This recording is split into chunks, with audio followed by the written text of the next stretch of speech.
The secret of Psalm 23 revealed. What David saw that we still don't understand. There's a line in Scripture that can quiet the storm inside your chest.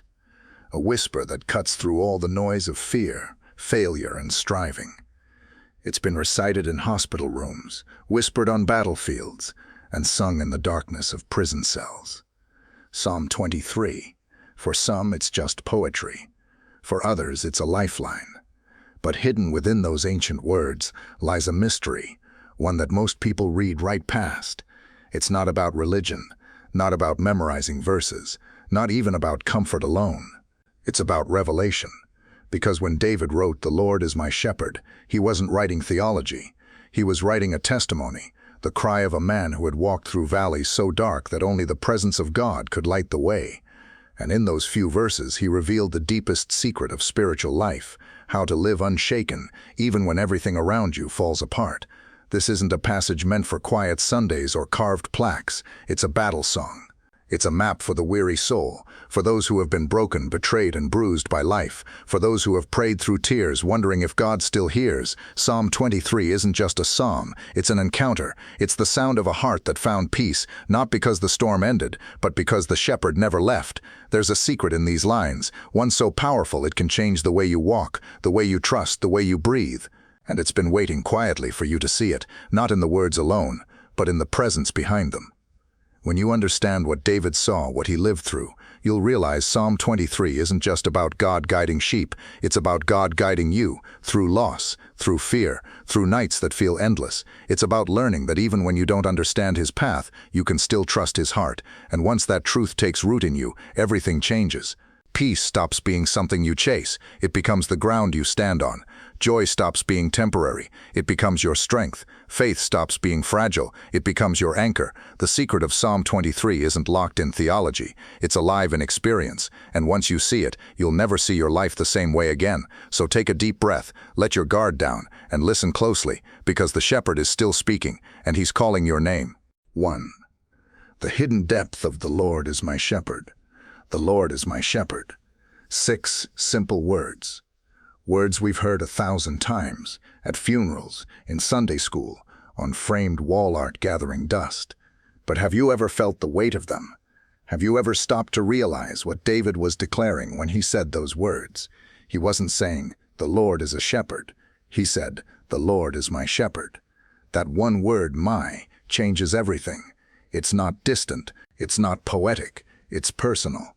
In ancient Israel, shepherds weren't gentle men in clean robes. They were rough, scarred, weather-beaten souls who lived among their sheep. They slept on the ground, fought off wolves, risked their lives to protect creatures that didn't even know how much they needed protection. That's the picture David paints of God. Not a king watching from a throne of gold, but a shepherd kneeling in the dirt beside you. David knew that image intimately, because he was a shepherd before he was a king. He knew the smell of the fields, the sound of predators in the night. He knew what it was to leave 99 safe ones just to find the one who wandered too far. And when he called God his shepherd, he was saying, "I've seen how a shepherd loves, and that's how God loves me. That's how he loves you." To say the Lord is my shepherd is to say I'm not in charge anymore.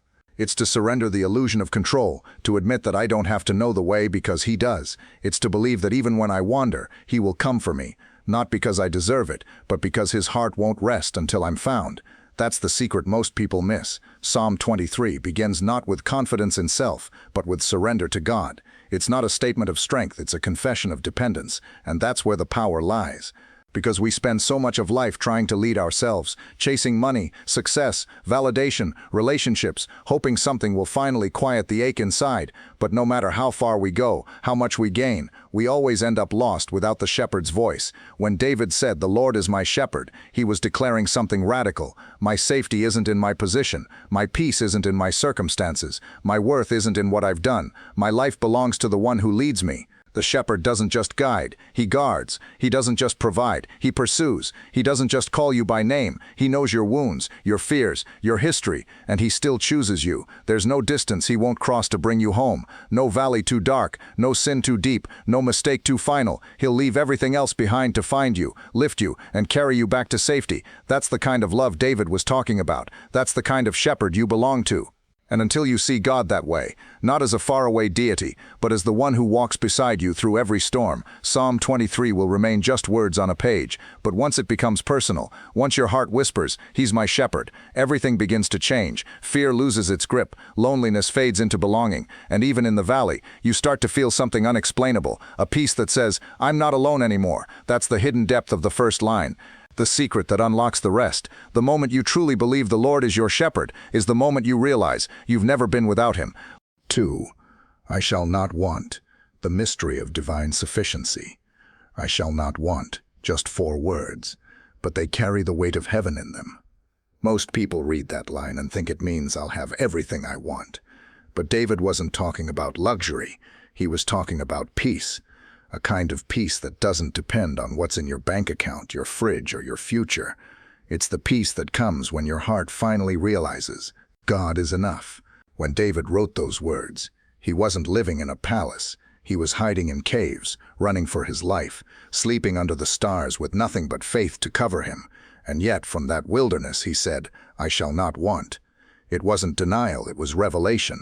David had discovered the secret of divine sufficiency, that when the shepherd is with you, lack is an illusion, because he himself is provision, not what he gives, not what he does, he is. We live in a world of endless wanting, always reaching, scrolling, chasing, comparing. Our souls are constantly whispering, "If I just had that, then I'd be happy." But every time we get what we thought we needed, the emptiness creeps back in, because things can fill your hands, but only God can fill your heart. I shall not want isn't about denying your needs. It's about trusting the one who already knows them. It's about standing in the middle of uncertainty and still saying, "I may not have everything I planned, but I have everything I need." There's a holy power in that kind of contentment, because the moment you stop demanding that life satisfy you, you make room for God to surprise you. That's the mystery. When you release your grip, blessings flow freely. When you stop chasing what you think will make you whole, the shepherd leads you to what truly will.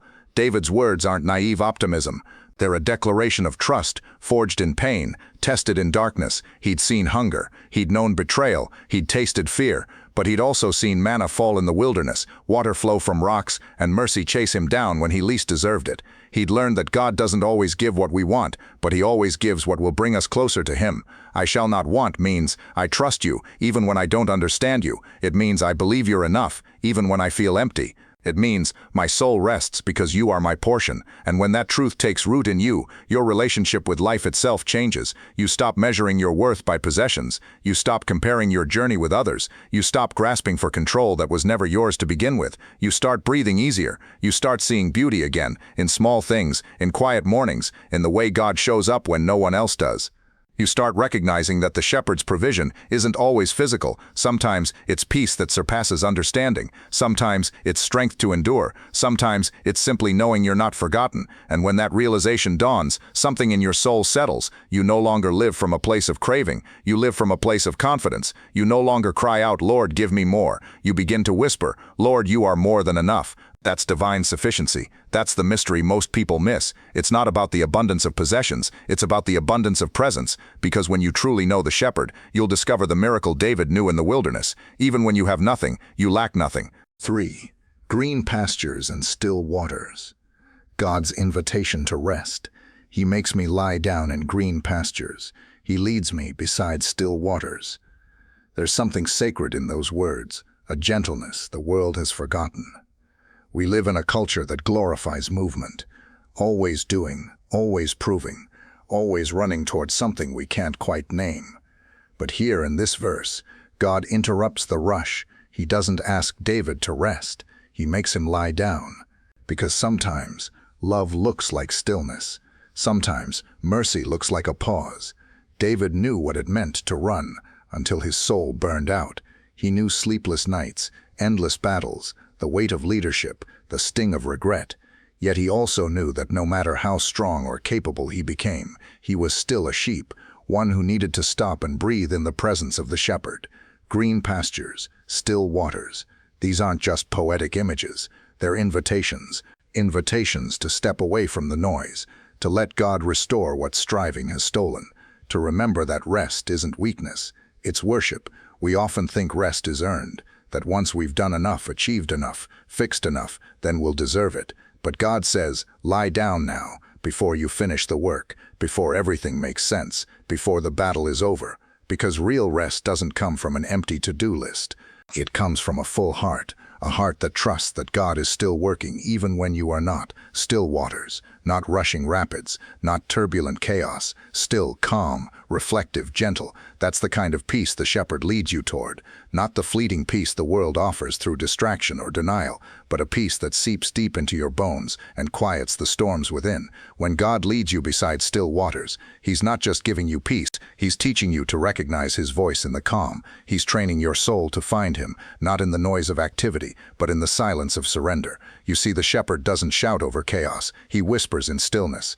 And the reason many can't hear Him is because they never stop long enough to listen. We run, even in prayer. We rush through devotion. We treat God like a task, not a presence. But the shepherd calls, lie down, let the world spin without you for a moment. Let the notifications wait, let the pressure go, and just be. Because when you finally stop, He can finally start, healing, speaking, renewing. This is the secret most people miss in Psalm 23. The green pastures are not places of inactivity, they are places of intimacy. It's where the shepherd tends to your wounds. It's where He reminds you that you are not what you produce, you are who He loves. Sometimes the most spiritual thing you can do is rest. Not the kind of rest that comes from escaping, but the kind that comes from belonging. Because when you lie down in His presence, you begin to realize you were never meant to carry it all. You were meant to walk beside still waters, not drown in the current of anxiety. There in the quiet, you find Him again, not the idea of God, not the Sunday version of Him, but the living shepherd who restores your soul one breath at a time. And you realize the miracle isn't that He led you to a peaceful place.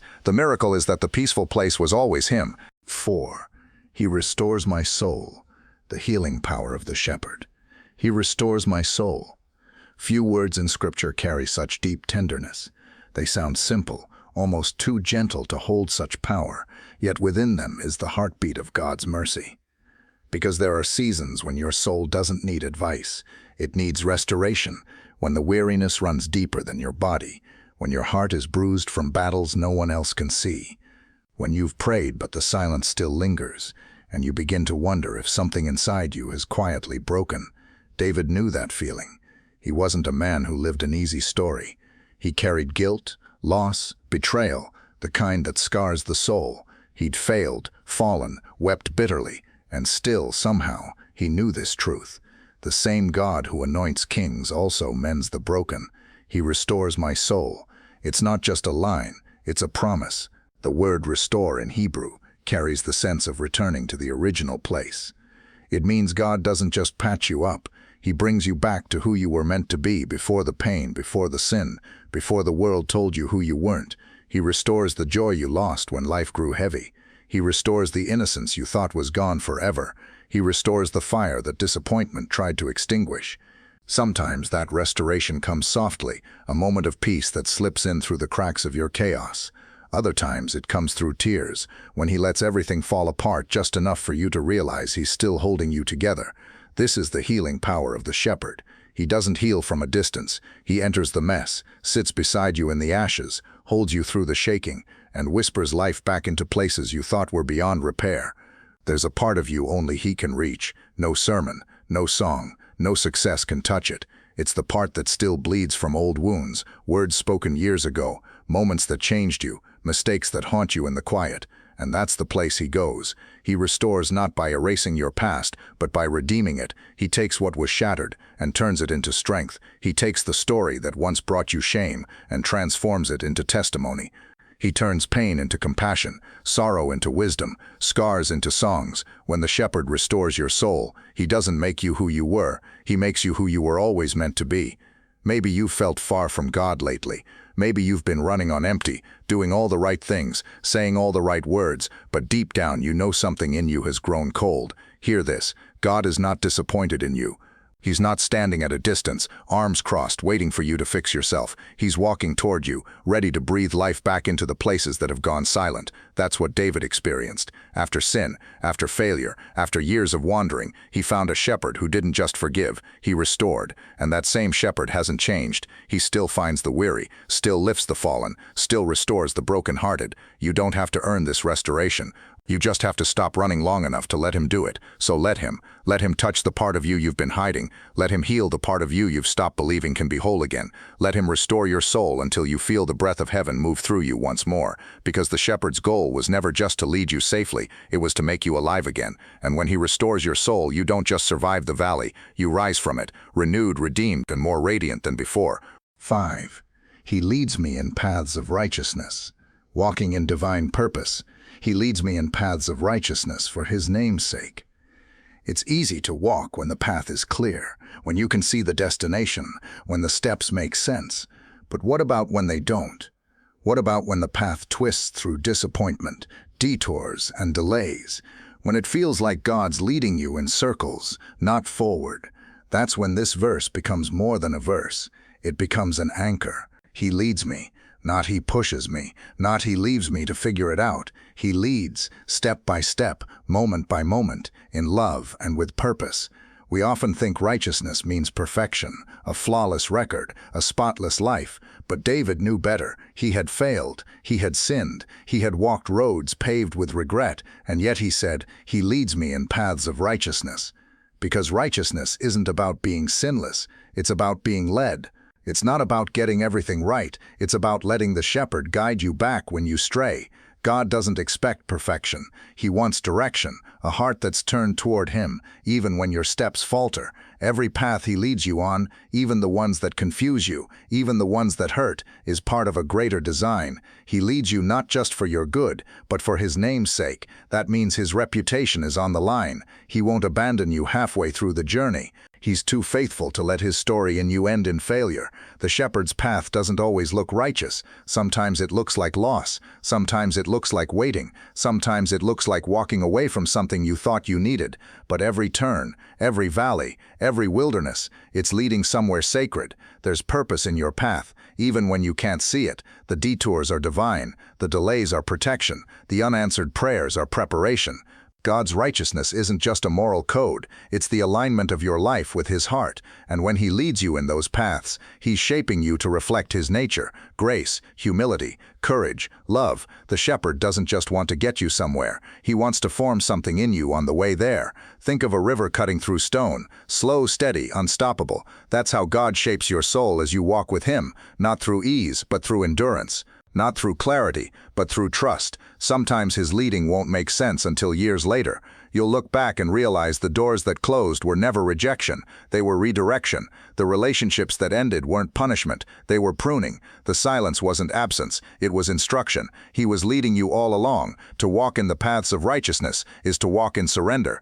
To wake up and say, "Lord, even if I don't understand this path, I trust the one who made it." It's choosing faith over fear, obedience over comfort, worship over worry. It's walking with open hands, willing to let go of what was, so you can receive what's next. And here's the beauty. When you follow the shepherd, even your mistakes can't take you off the path, because righteousness isn't your achievement, it's his mercy at work in your steps. He leads you, he corrects you, he restores you, and he brings you exactly where you need to be, right on time, for his name's sake. So keep walking, even when it's dark, even when it's lonely, even when it feels like nothing is happening, because the shepherd never leads without purpose. And one day when you stand on the mountaintop and look back, you'll see that every turn, every valley, every pause was leading you straight into destiny. 6.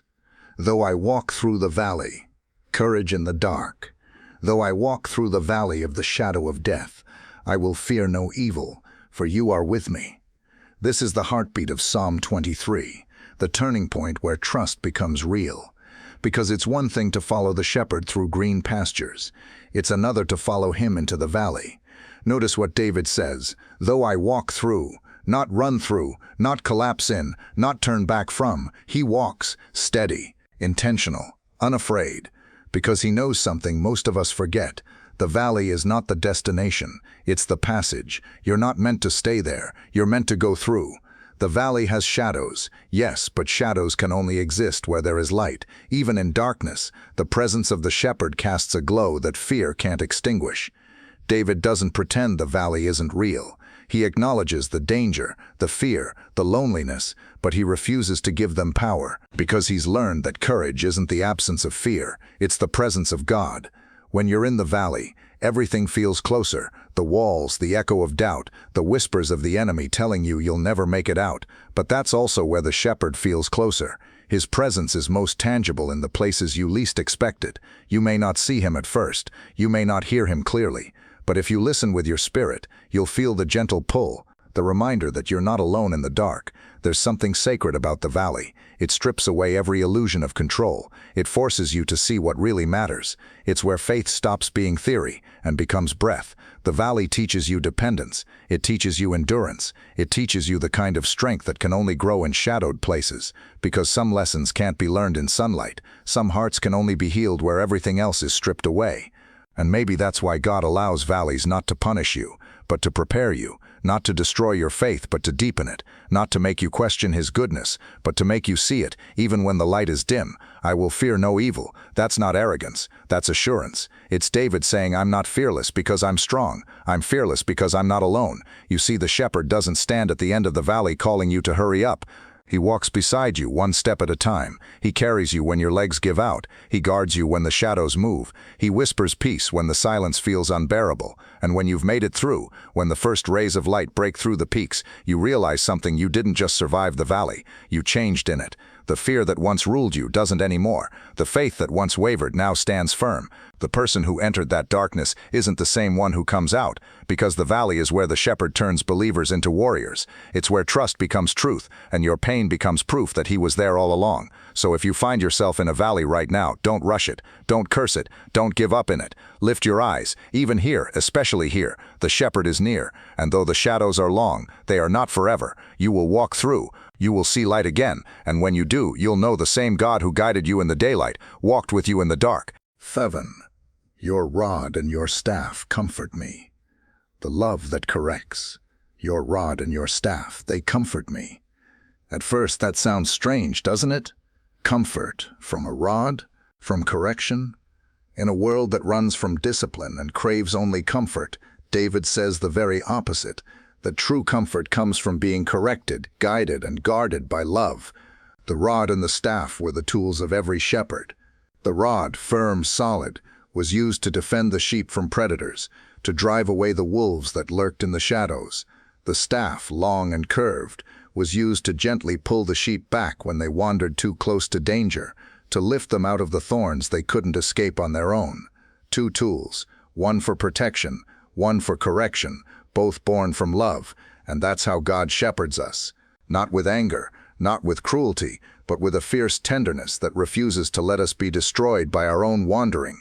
We don't always recognize his rod. Sometimes it looks like doors closing when we wanted them open. Sometimes it looks like plans falling apart, relationships ending, dreams delayed. We think it's rejection, but often it's redirection. God's rod drives away what would have devoured us. Other times we feel his staff, that gentle but firm pull on the heart, the conviction that whispers, you're going the wrong way. It's not condemnation, it's compassion. It's the voice that says, I love you too much to let you stay lost. The shepherd doesn't correct to shame you, he corrects to save you. Every time he disciplines, it's not to break you down, it's to bring you back to safety, back to peace, back to the path where his presence dwells. And that's why David found comfort in it, because to be corrected by God means you are seen. It means he cares too deeply to leave you in a place that will destroy you. The rod and the staff are not weapons of wrath, they are instruments of rescue. Think about that, the creator of heaven and earth stooping down, using his staff to pull you gently out of a pit you dug yourself. That's mercy, that's grace, that's love. We often resist God's correction because it hurts our pride. But if you look back over your life, you'll see moments where his no was actually his greatest kindness, where his redirection saved you from years of heartbreak, where his conviction spared you from self-destruction. The love that never corrects is not love at all, it's neglect. But the love of the shepherd is different. It's fierce, protective, relentless. It will discipline when needed, not to control you, but to free you from everything that tries to enslave you. And that's why his rod and staff comfort, because they mean you are not abandoned to figure life out on your own. They mean someone greater is guiding you, guarding you, fighting for you, and drawing you back every time you stray. The world says comfort is having your way. God says comfort is knowing He's leading you His way, because His way is life, and when you finally understand that, when you stop seeing correction as punishment and start seeing it as protection, you'll begin to rest, you'll stop running from His voice, you'll stop fighting His hand, and you'll whisper like David did, "Your rod and your staff, they comfort me," because you'll know deep down, if the shepherd corrects you, it's only because he refuses to lose you. 8. You prepare a table before me. Victory in the presence of enemies. You prepare a table before me in the presence of my enemies. Read that again slowly. God doesn't remove the enemies first. He sets the table right in front of them. This is not a scene of escape. It's a scene of victory. Right in the middle of conflict, chaos, and hostility, the shepherd lays out a feast, not hurried, not hidden, public, bold, unshaken. Most of us want God to end the battle before the blessing. We want Him to silence every critic, remove every obstacle, fix every situation before we feel peace again. But Psalm 23 reveals something deeper. Sometimes God doesn't end the storm. He invites you to sit down in it. Sit, He says, eat, rest. Watch me be faithful while your enemies watch you be blessed. Because real peace isn't found when everything is calm. It's found when everything is chaotic, and you still have confidence that God is in control. This table is not set in comfort, it's set in confrontation, and it's here that you discover who God really is, not just a provider, but a defender, not just your shepherd, but your warrior. When David says, "You prepare a table before me," he's describing something intimate and defiant. In ancient times, to prepare a table was an act of honor. Only a host who valued you deeply would prepare a table with his own hands. So when God sets the table, He's saying, you're not a servant here, you're family. He doesn't rush it, He doesn't hide it. He serves you peace while the world watches in disbelief. Your enemies, the ones who doubted you, mocked you, betrayed you, they'll see that the shepherd never stopped being your provider.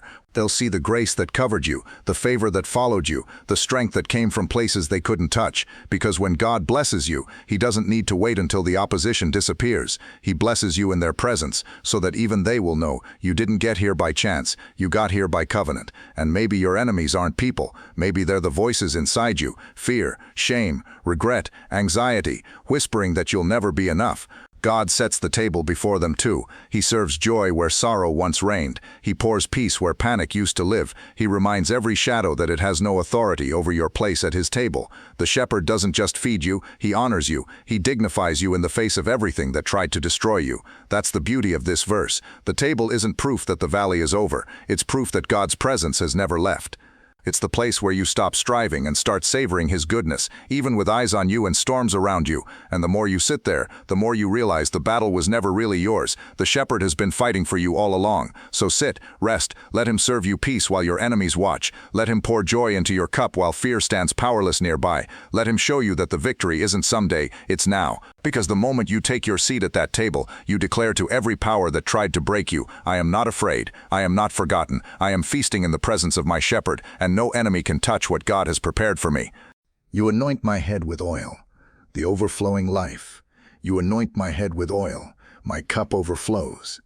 The shepherd doesn't just lead, protect, or feed, He anoints. This is more than comfort, it's consecration. It's the moment when His love moves from simply keeping you alive to setting you apart. In ancient times, a shepherd anointed a sheep's head with oil for two reasons: protection and healing. Flies, parasites, and wounds would torment the sheep, driving them to distraction or even death.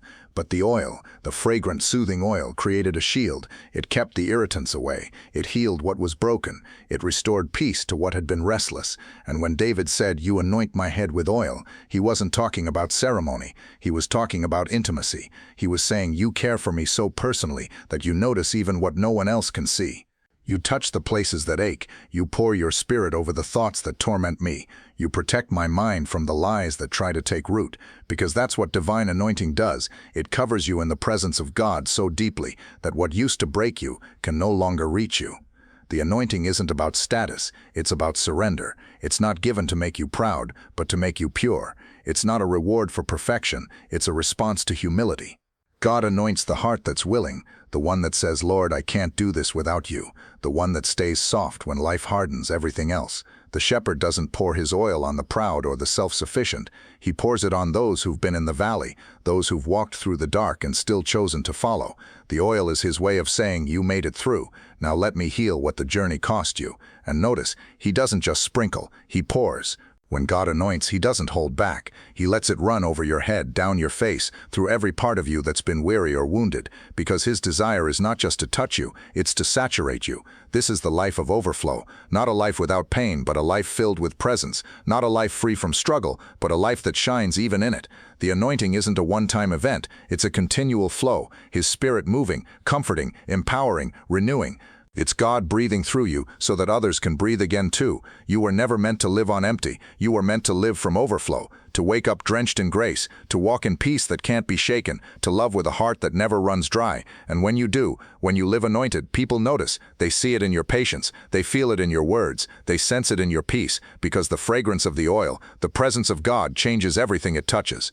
That's the power of the shepherd's touch. He doesn't just give you enough to survive. He fills you until your life itself becomes a testimony of abundance. So if you're tired, if you're weary, if you feel poured out, let him pour in. Let him anoint your thoughts, your emotions, your purpose. Let him remind you that your cup isn't empty. It's being refilled right now, because the shepherd doesn't measure his blessings in drops. He measures them in overflow. And when his oil runs over your life, it's not just for you, it's for everyone around you. Your peace becomes someone else's hope. Your healing becomes someone else's faith. Your story becomes someone else's reminder that God still restores. That's the mystery of divine overflow. The shepherd anoints you not just to bless you, but to bless the world through you.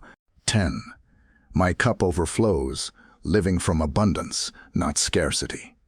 My cup overflows, not half full, not barely enough, overflows.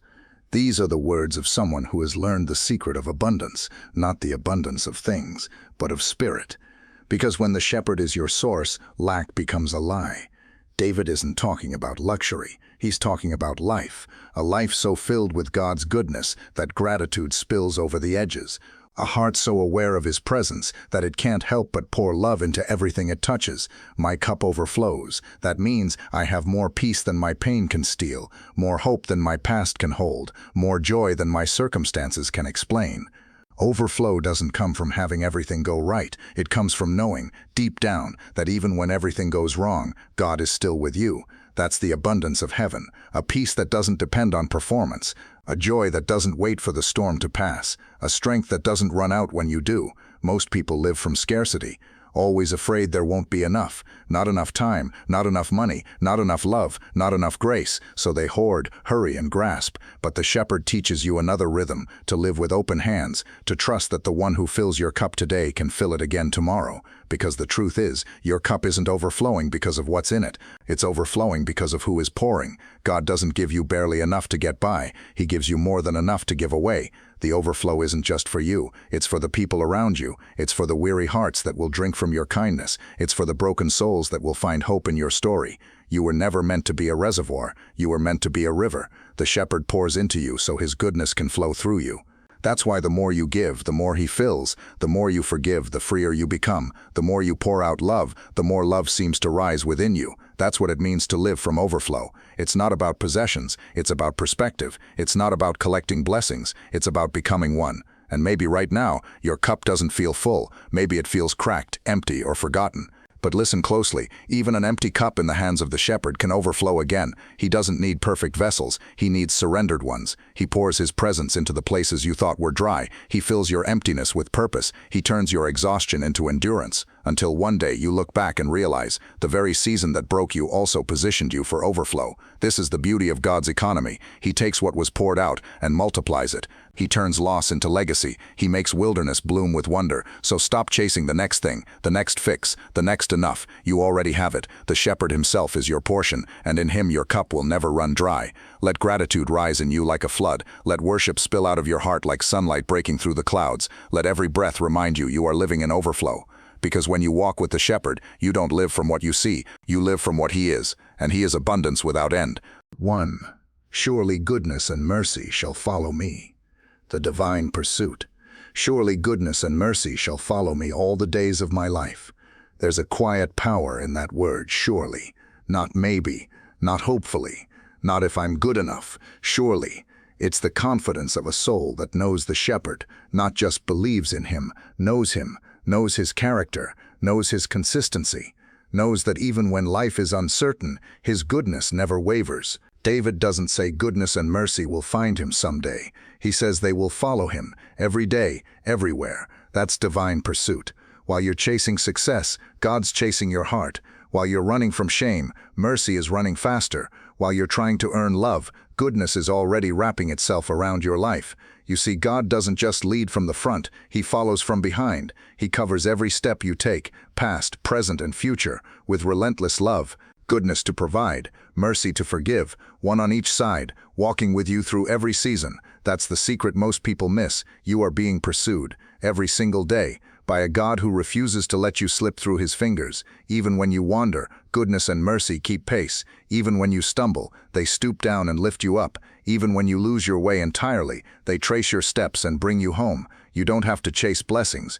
When you follow the shepherd, blessings chase you. David didn't write this at the beginning of his story. He wrote it near the end, after the battles, after the failures, after the heartbreak. He had lived long enough to see that even when he was faithless, God remained faithful. And maybe that's where you are now, looking back at a trail of mistakes, regrets, moments you wish you could undo. Listen to this. Goodness and mercy have been following you there too, through every failure, through every night you thought you'd never make it through every tear you cried in silence. They were there, not as silent witnesses, but as rescuers. Goodness to turn it for your good, mercy to cover what you couldn't fix. The divine pursuit doesn't stop when you fall. It accelerates, because grace always moves toward brokenness. That's what makes God's love so different. It doesn't give up when you run out. It runs after you, through your rebellion, through your doubt, through every wilderness you wander into, until you finally stop and realize He's been there all along. And when you finally see it, when you realize that your story has been hemmed in by mercy and carried by goodness, something shifts inside you. You stop fearing the future.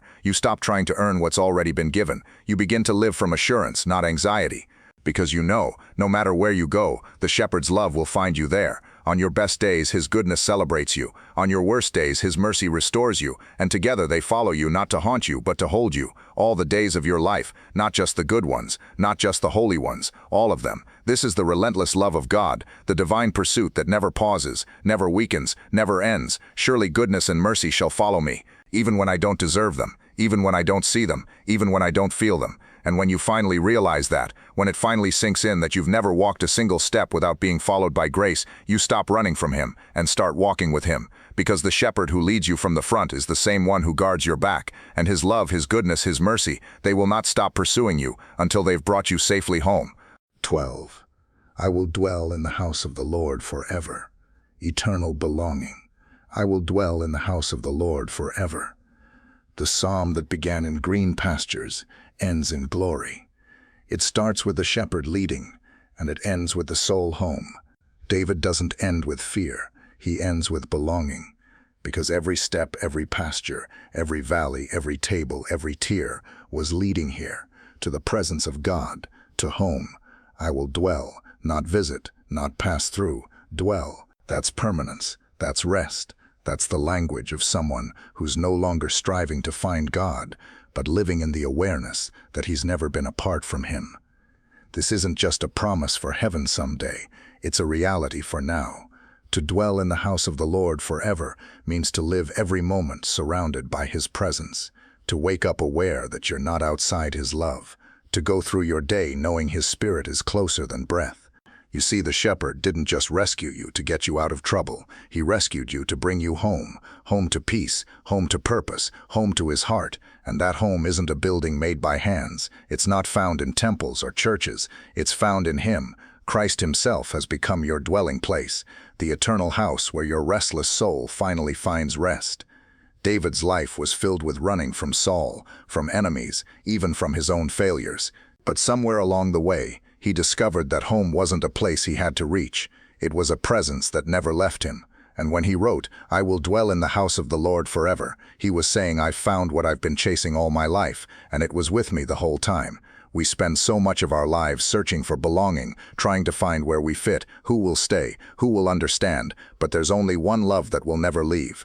Only one presence that will never fail, only one home that death itself cannot take away. That's the shepherd's promise, eternal belonging. You are not a wanderer anymore. You are not forgotten, abandoned, or misplaced. You have a place in his house, a seat at his table, a name written in his heart. And forever isn't just about length, it's about quality. It means unbroken fellowship, endless peace, love that doesn't grow cold. The shepherd leads us through every season, the still waters, the shadowed valleys, the overflowing cups, until we realize we were never meant to live as guests in his presence. We were meant to dwell there. That's what eternity really is. Not just a future paradise, but the unending continuation of the closeness you've already begun to taste, a forever with the one who has walked beside you all along. So when David ends with this line, he isn't whispering it, he's declaring it, with the confidence of a man who's seen the goodness of God in every season and knows the best is still to come. I will dwell in the house of the Lord forever. No fear of being turned away, no more wandering, no more running, just rest, because the shepherd who led you out of the valley, who anointed your head with oil, who made your cup overflow, now stands at the doorway of forever and says, "Welcome home." And when you finally step into that eternal dwelling, into the fullness of his presence, into the love that never ends, you'll understand what David knew. The journey was never about reaching heaven, it was about walking with heaven himself. Conclusion. The psalm ends where all faith begins, in the arms of the shepherd. Psalm 23 isn't just poetry, it's a path, a story that starts in the wilderness and ends in eternal belonging. A journey that mirrors our own, from fear to faith, from striving to surrender, from wandering to home. Every line has been leading you somewhere. The Lord is my shepherd, intimacy. I shall not want, trust. He makes me lie down, rest. He restores my soul, healing. He leads me, purpose. Though I walk through the valley, courage. Your rod and your staff, correction.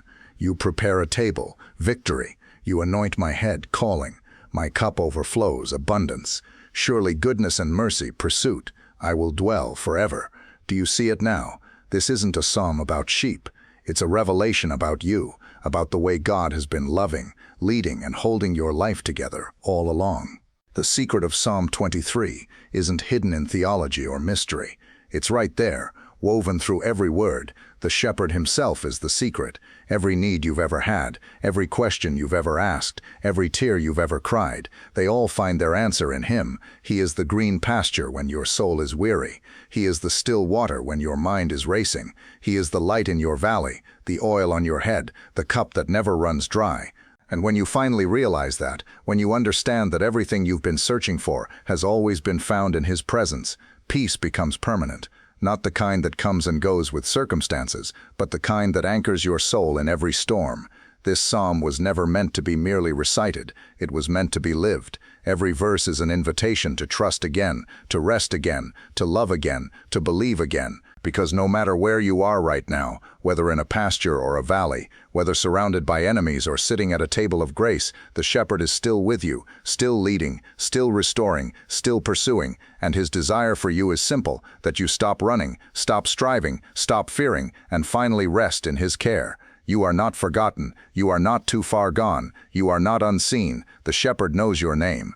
He's been walking beside you every step of the way, even when you didn't recognize his presence. That's the life-changing secret of Psalm 23. God isn't just guiding you to blessings, he himself is the blessing. He doesn't just bring peace, he is your peace. He doesn't just show you love, he is love. And one day when the journey is done, when the valleys are behind you and eternity opens before you, you'll look back and see it clearly.